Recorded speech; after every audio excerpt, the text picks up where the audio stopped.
মাজার ভাঙ্গা হচ্ছে, মাজার ভাঙ্গা হচ্ছে।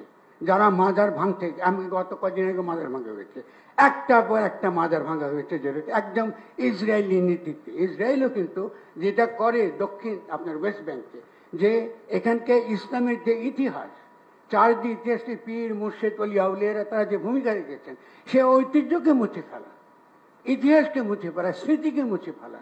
শাহপরানের মাজারকে ধ্বংস করা হয়েছে, এরপর একটা পর একটা মাজার ধ্বংস করা হচ্ছে। কিন্তু এই সরকারের দিক থেকে আমরা কিন্তু কোনো প্রকার সত্যিকারের শক্ত কোনো অবস্থান দেখি না। যারা মাজার ভেঙেছে, আমি স্বরাষ্ট্র মন্ত্রণালয় থাকলে প্রশ্ন করতাম, তারা যারা ভেঙেছে তাদের বিরুদ্ধে তো কোনো মামলা হয় না, তাদের কাউকে তো গ্রেফতার করা হয় না। তাই এটা তো চলতে পারে না রাষ্ট্রীয়ভাবে।